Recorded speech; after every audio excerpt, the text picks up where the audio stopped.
There's so many things that really touch me about Linda.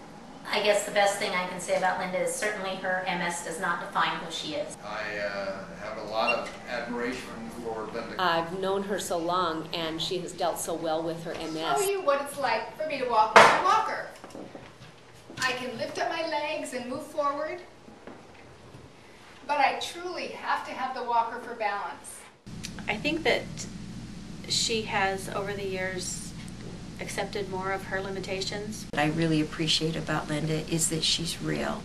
That it's not like she has this saintly attitude toward the MS. She's been very honest about her feelings, that it's been really hard to live with it, and that at times she's hated it, and that she has wished that it was out of her life.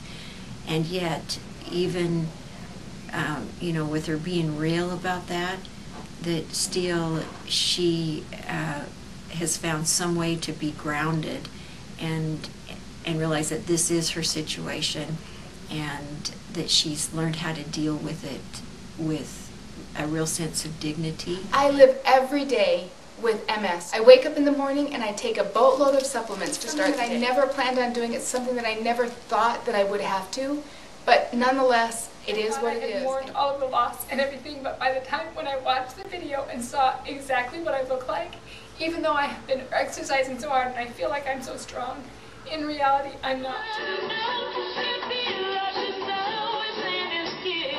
Linda and I share a little bit of a bond because I am a 3-year breast cancer survivor.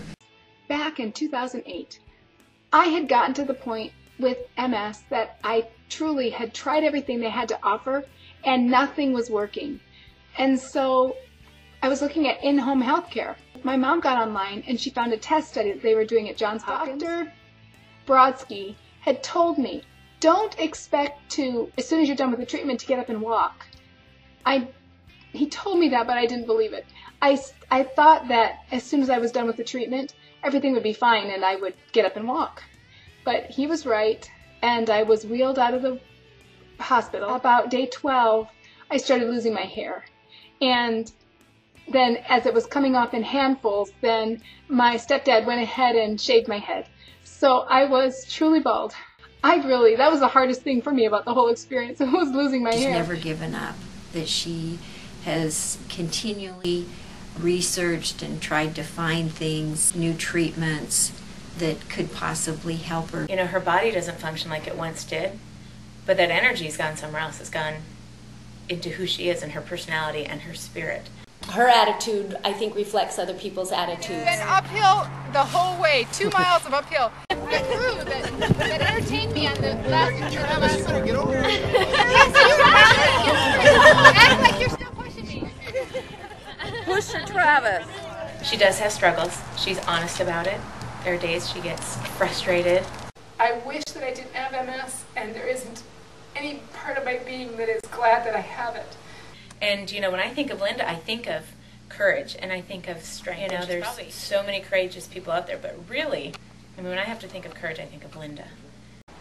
So Linda's learning to manage her chronic illness herself. It doesn't matter how I was one day, I wake up the next day and I'm maybe back to the ground zero. I don't know. I'm going to keep my strength so that when a cure is found, I will be strong enough to be able to press on. She is an inspiration to all of us, and I'm grateful that I've had the opportunity to know When her. it's all played out, she still has MS, and she's dealt with it. I look at her and I think it's the kind of attitude I wish I could have even in a smaller challenge in life. My name is Linda Cox, and I have MS. I was diagnosed in 1995. I'm 48 years old, and I live in Palmer, Alaska. One of the most important things that I've learned is how to have fun. I have learned how to laugh. I still wait for a cure.